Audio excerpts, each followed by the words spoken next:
우리는 사람을 볼 때 저마다의 기준이 있습니다. 어떤 사람은 그 사람의 친절함이 우리의 기준이 될 수 있고요. 또 어떤 사람은 그 사람의 재력이나 외모가 기준이 될 수 있습니다.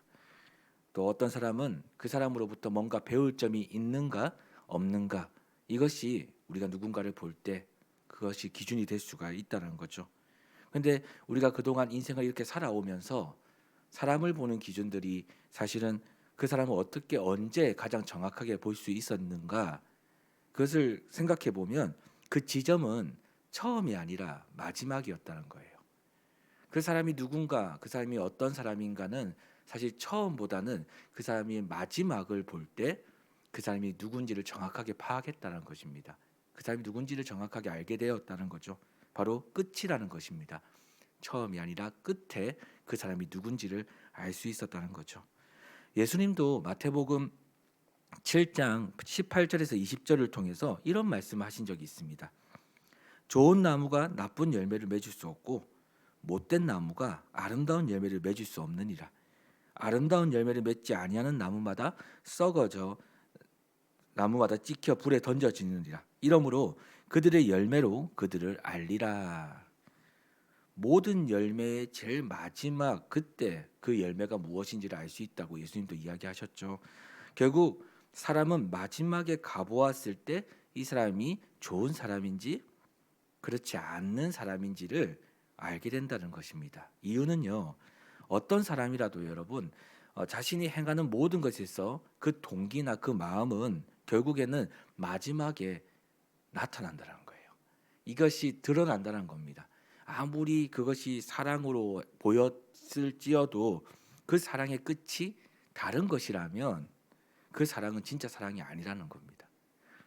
보여지는 것은 섬김인데 그 섬김의 끝이 다른 것으로 보여진다면 그것은 진짜 섬김이 아닐 수 있다는 거예요. 한마디로 우리의 동기와 마음은요, 결국에는 우리의 마지막에 드러나게 된다는 겁니다. 오늘 베드로서에 등장한 이 거짓 교사들 또한도 이런 부류와 같았다는 거예요. 처음에는 사랑으로, 처음에는 섬김으로, 또 처음에는 진리로 보여졌지만 그들의 끝이 다른 것으로 보여졌다는 것입니다. 오늘 베드로는 이 거짓 선생들을 통해 그들에게 이렇게 이야기하죠. 이성 없는 짐승이다. 점과 흠이다. 또 유혹과 탐욕에 연단된 마음을 가진 자다. 저주의 자식이다라고 이야기합니다. 오늘 이렇게 그들을 지명했는데 사실은 이 내용은 하나님께 연락되기에는 부족한 내용들이죠. 하나님은 점과 흠을 있는 것을 받지 않으시죠. 그리고 이성 없는 짐승. 하나님은 전혀 어떤 그 안에 담겨져 있지 온전한 것이 담겨져 있지 않는 것을 받으시지 않습니다. 이런 것들을 비유하면서 베드로는 이들을 이렇게 표현하고 있는 것입니다. 저주의 자식이다. 탐욕과 유혹에 연단된 마음을 가진 자들이다라고 이야기합니다. 그리고 그들로 하여금 이렇게 표현하고 있죠. 바른 길을 떠나 미혹되어 부올의 아들 발람의 길을 따르는 사람들이다라고 이야기합니다. 오늘 15절 말씀을 유심히 읽어보면 여러분, 거짓 선생들이요 처음부터 거짓된 길에 들어섰다라고 이야기하지 않습니다. 그들은 처음에는 진리의 길, 올바른 길에 있었지만 그들이 무언가에 미혹되는 순간, 그들이 어떤 그것에 미혹되는 순간 발람의 길, 거짓의 길을 따르는 사람들이 되었다라고 이야기하고 있죠. 여기서 발람은 누구인가? 민수기 22장에 등장하는 발람은 당시 하나님의 말씀과 뜻을 전달하는 모압의 선지자였습니다. 그런데 그에게 어느 날 모압의 장로들과 미디안의 장로들이 찾아와서 지금 이스라엘 백성들이 모압 평야에 진을 쳤으니 당신이 가서 모세와 이스라엘 백성들을 좀 저주해 달라고, 그들이 승리하지 못하도록 가서 좀 저주해 달라고 당시 모압 왕인 발락의 말을 대신 전달합니다. 발람은 이것이 하나님의 뜻인지 아닌지를 하나님께 물어보고 여러분에게 이야기해 주겠다고 좀 기다리라고 말합니다. 그날 하나님은요 이 발람에게 임하셔요. 나타나셔서 이렇게 말씀하십니다. 너는 그들과 함께 가지도 말고 그 백성을 저주하지도 말라. 그들은 복을 받은 자들이니라. 발람에게 하나님이 나타나셔요. 그리고 얘기하셨죠. 너는 그들과 모압의 장로들과 미디안의 장로들, 이 발락이 시키는 대로, 발락이 원하는 대로 그냥 그들을 따라가지 말고 그 백성들을 또한 저주하지도 마라.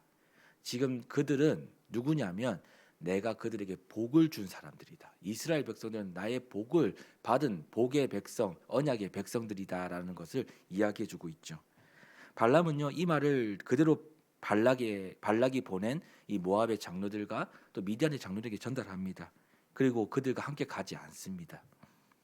그 이후 발락은요 이 모압 왕인 발락은 그 장로들보다 더 높은 고관들을 이 발람에게 보냅니다. 그리고 수많은 금과 은과 여러 가지 재물들을 이 발람에게 가져가죠. 그러니까 발람에게 이렇게 얘기합니다. 그들을 보내면서 발람, 네가 원하는 대로 다 해줄 테니까 말만 해라고. 다 해줄 테니까 정말 지금 가서 이스라엘 백성들 다시 좀 저주해 달라고. 모든 것을 가져갑니다. 고관들, 발락이 가장 소중하게 생각했던 발락 다음의 사람들까지 다 동원해서 발람에게, 발람이란 선지자에게 보내죠. 모든 걸 다 봅니다. 그리고 원하는 거 다 들어주겠다고 얘기하죠. 발람은 여러분 이렇게 얘기합니다. 금을 주어도 하나님의 말씀을 어길 수 없습니다라고 처음에 이야기해요. 그러면서 이렇게 얘기합니다. 그들로 하나님께 다시 한번 가서 내가 여쭤보겠다. 그러면 그렇게 애원하니까 내가 하나님께 가서 한 번 더 여쭤보겠다. 기다리라고 말합니다. 하나님은 그날 발람에게 나타나셔서 이렇게 말씀하십니다. 그 사람들이 너를 부르러 왔거든.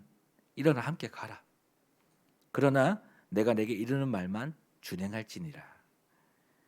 여러분 하나님이 오늘 본문을 그냥 읽어보면 하나님이 발람을 그냥 보낸 것 같아요.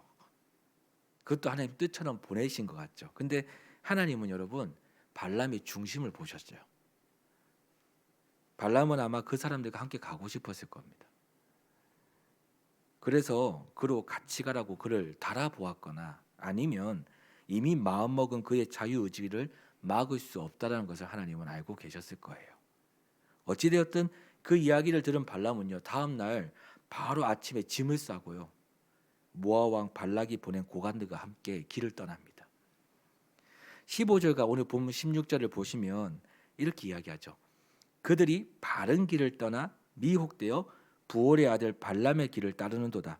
그는 불의의 삭슬 사랑하다가 자기의 불법으로 말미암아 책망을 받되 말하지 못하는 나귀가 사람의 소리로 말하여 이 선지자의 미친 행동을 저지하였느니라. 당시 거짓 선생님들은 예수님을 잘 믿고 있는 성도들을 향해 온갖 불의를 저지르며 자신을 따르게 했습니다. 예수님이 아니라 교회의 질서가 아니라 자기 자신에게 치우치게 만들었다는 거죠.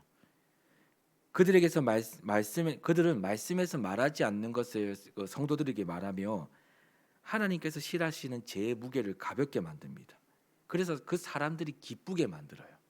그 사람들의 마음을 조금 더 가볍게 만들어 줍니다. 근데 결국 뭐냐면 그렇게 해서 결국 자신을 따르게 만듭니다. 그렇게 해서 결국 자신을 믿게 만드는 거죠.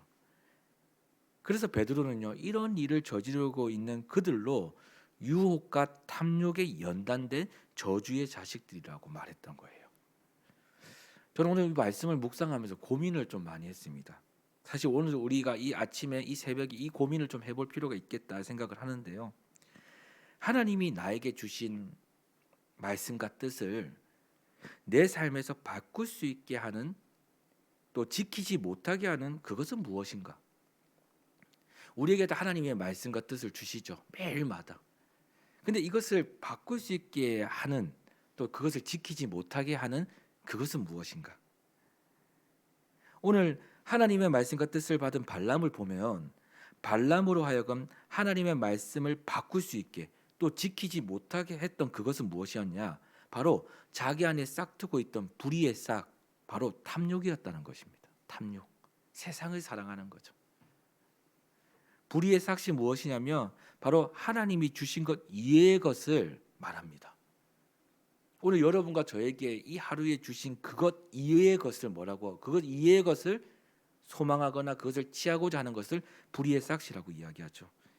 하나님이 오늘 내게 허락하신 것 이외의 것을 취하는 것, 이것을 불의의 삭시라고 이야기합니다. 오늘 거짓 선생들도 그랬다는 거죠. 처음에는 하나님의 말씀하신 대로 하나님이 주신 만큼 나아갔는데 어느 날 갑자기 내 안에서 싹튼 불의의 삭신 탐욕이 하나님의 말씀보다 또 하나님보다 커져서 하나님의 길이 아닌 발람의 길, 거짓의 길로 돌아서게 만들었다는 것입니다. 이러한 관점에서 볼 때 거짓 선생들은 그저 우리가 잘 알고 있는 이단이나 사이비 이런 것으로 간주하기엔 부족하지 않나라는 생각을 해보게 됩니다.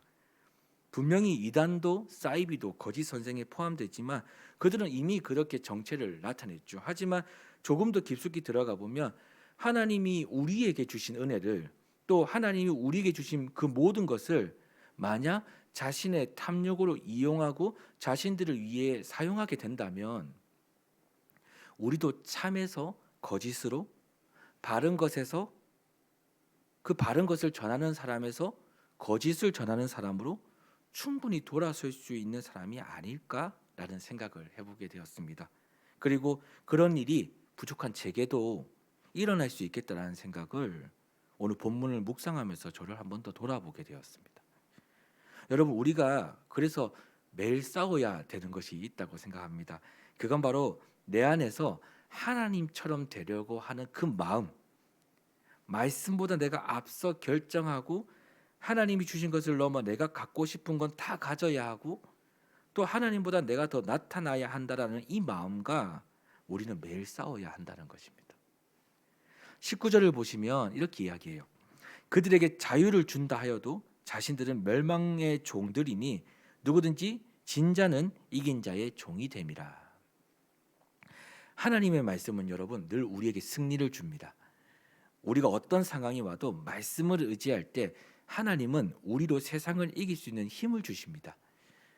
그래서 날마다 말씀으로 이기는 사람은 불의의 삭슬 사랑하여 발람의 길로 거짓의 길로 떠난 그 사람들을 다스리게 된다는 것입니다. 결국 이기게 된다는 거예요. 한마디로 그들이 실제 힘이 있어 보이지만 정말 말씀 안에 살아가는 사람들 앞에서는 그들이 가진 힘은요 무용지물이 되고 만다는 것입니다. 아무것도 아니게 된다는 거예요. 그래서 여러분 말씀을 가진 자가 또 말씀대로 나아가는 자가 사실은 이 세상에서 제일 무서운 사람입니다. 진짜 그 말씀대로 행하고 그 말씀이 자신의 힘으로 삼고 나가는 자가 사실은 이 세상에서 제일 무서운 사람입니다. 악을 저지른 사람은 알아요. 본인은 악을 저지를 땐 잘 모르지만 선을 가진 사람들 앞에 의를 가지고 있는 사람들 앞에 섰을 때는 자기가 압니다. 이것이 악이구나. 하지만 돌이킬 수 없는 거죠. 쉽게. 오늘 우리에게 주어진 여러 상황 속에서 하나님만을 왕으로 삼고 또 그분을 주인으로 모시며 그분을 나의 목자로 인정하며 살아가는 저와 여러분 되기를 소망합니다. 여러분 말씀이 때로는 우리의 삶에서 미련하게 보일 때가 있습니다. 이 말씀 의지하고 살면 죽을 것 같을 때도 있을 것 같습니다. 어느 날은요. 이대로 살면 망할 것 같은 느낌도 들 때가 있습니다. 그런데 하나님의 말씀이 그날 내 마음에 은혜로 임한다면 그 말씀은 여러분 그것이 나로 살리게 할 뿐만 아니라 그것이 모든 삶을 역전시키는 하나님의 방법으로 역전시키는 큰 능력이 됩니다. 그 말씀을요 우리에게 매일매일 주셔요. 오늘 그 이상을 생각하는 것이 뭐냐면 바로 불의의 삭시입니다. 오늘 하나님이 주신 것으로 기뻐하시고요. 오늘 다윗의 고백처럼 여호와는 나의 목자시니 내게 부족함이 없습니다. 그 하나님만 여러분과 함께 하신다면 그분이 여러분의 오늘의 하루를 책임져 주시거든요. 그 믿음을 가지고 오늘도 그분의 은혜 안에서 부족함이 없는 그 하나님과 함께함으로 말미암아 정말 세상에서 가장 무서운 그런 여러분과 제가 되어 하나님의 뜻을 이루는 그런 복된 하루가 되기를 간절히 소망합니다. 여전히 오늘도 우리를 구원으로 인도하시고 계시는 그 하나님만을 바라보는 하루가 되기를 간절히 소망합니다.